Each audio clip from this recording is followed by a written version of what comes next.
not my clients, not my whatever, but he calls them friends, okay? And, you know, that makes perfect sense. So anyway, Mark, what is your opinion about this?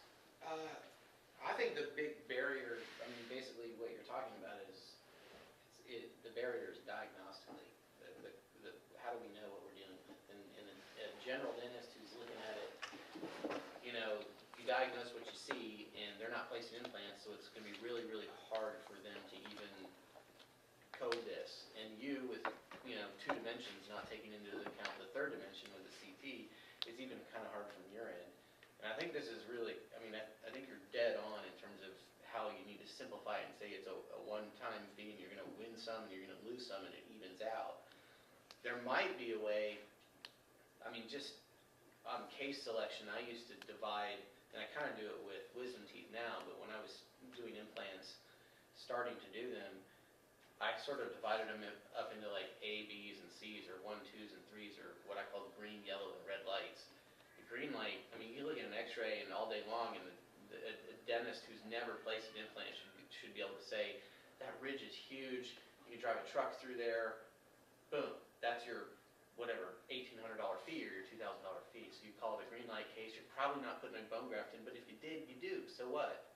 Then you have a yellow light case, which is diagnostically, oh, we might need to tap a sinus, we might need to add a little bone graft, it may be an extraction with a graft, and then you place the implant. And then a red light is like, hey, we can tell on the x-ray, I don't know what I'm dealing with, but I'm definitely putting a lot of bone graft in there. It's probably a sinus lift, I don't know if I'm splitting the ridge or whatever. And there's clearly coaching you'll have to go through on the diagnostic side of the GP, but maybe you just kind of, it doesn't really matter what it is, but you dumb it down into easy, straightforward, walk in the park, a little bit of cautionary, you're going to win some, lose some, and red, which is, you see that big dip between 18 and 20 like this. Okay, well, you may have enough room between that and the nerve, but you know it's a knife-edged ridge right there, and you're going to have to do something. Just a thought.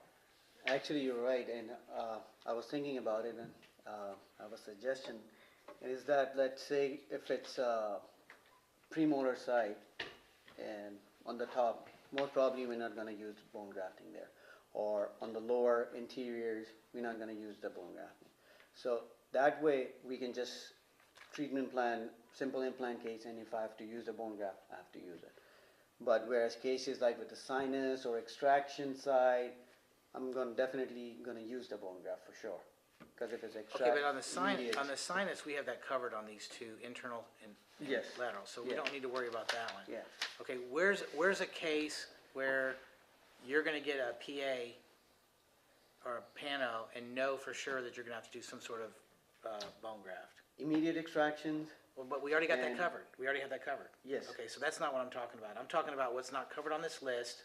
What's not covered on this list, where you look at the x-ray and go, oh, I need to do a bone graft for sure. So basically, yes, like if there's a crater-like defect, or is it close to the nerve, as D. Simone mentioned, and if it's How often is, okay, so why don't we include some like ridge augmentation code, okay? That would be now, but if you're going to do a ridge augmentation, are you going to be putting the implant in the same day? no, because let's say So hold on a minute. Keep in mind that we have to differentiate between, you know, doing a preoperative exam, like sitting there, because our preoperative exam is going to be electronic, okay? And so our preoperative exam is going to be a PA, a pano, and maybe a picture, okay? So when you get a case, and how can you tell in advance that, hey, when we're either going to be putting in an implant and we're going to need to do some sort of ridge augmentation? I mean, get out of your head the normal perio. You're sitting there, you look through things, you look in their mouth, you know, get that out of your head. Imagine that you're getting these cases via email, and they can send you a PA, a bite wing, or a picture, and pictures aren't that common. Okay, yes. So upcoding that scenario Yeah. would be coating it with a bone graft pretty much every time, right? Right, but for simplicity purposes, as long as we're going to do that, I mean, are you, I'm also thinking along the lines of the patient and the consenting, yeah, and when they're like, well, I'm getting a consent for bone graft, wait, we didn't talk about that, does that cost more? no, it doesn't, the answer is no, it doesn't Right, cost more. Right. And that would just be, I think, just educating the patient, sometimes when you get in there, you may need, find we need put a little bone graft in there, but I agree, I think we should always consent for it, with the possibility of Well, a here's, bone that's the other graft. thing is, we're gonna simplify these consent forms, meaning that we're not gonna have 5 consent forms for every little thing. Yeah. We're gonna have, hopefully, no more than 2 consent forms, but it's gonna have, bone graft in there, but let's not get too off the track here, because, so, I mean, I already feel like that my sort of instructions for this first code was include the bone graft and the membrane in this fee here, okay?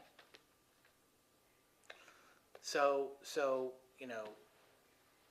and then, I mean, we can put down the codes next to it for bone graft and membrane, but I just think that that's gonna create more questions, okay? And, this single implant case may be like our lost leader, thing.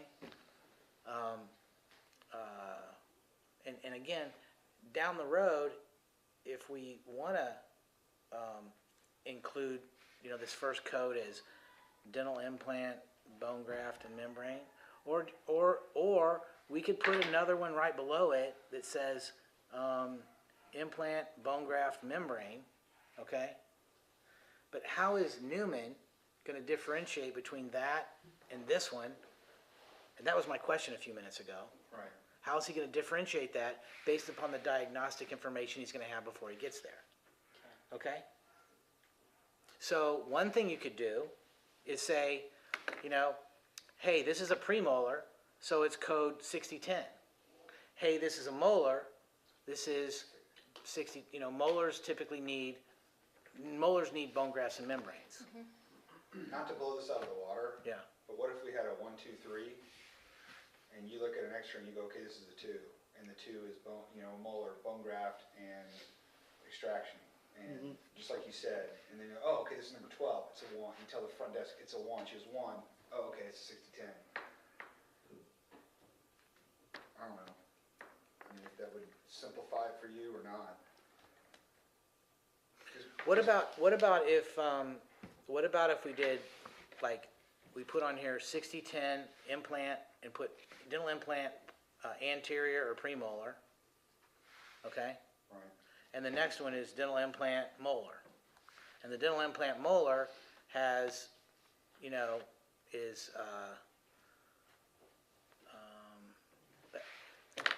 I think that makes more sense, because 90% of the time you're probably gonna be doing a bone graft. So then, just to get our foot in the door, to make our presence known, then we eat what we have to eat. If by any weird chance you end up having to do a bone graft on a premolar, which you probably aren't going to, but, and then we still have the fee. That makes it simplistic enough for the front staff too. They're gonna know what tooth it is, so.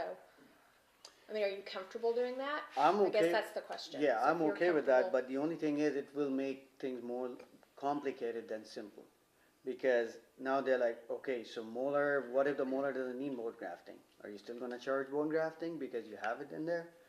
So I would suggest, let's keep it this way, and based on my diagnostic criteria, let's say as Decimon mentioned, like if it's closer to the nerve, then for sure I need to build it up. I How need about- to build the edge up. I'm saying exactly what Brian. Yeah, said, exactly, though. and I mean, there, that's- yeah, It's, and You it said could in the be- color, you could- yeah. You could divide them up anatomically or by risk or whatever, I don't care how you do it, but there's a 1, 2, and 3 category simplifies it. see, what Like, you're saying, is it just for yourself or for the office as well? Everybody.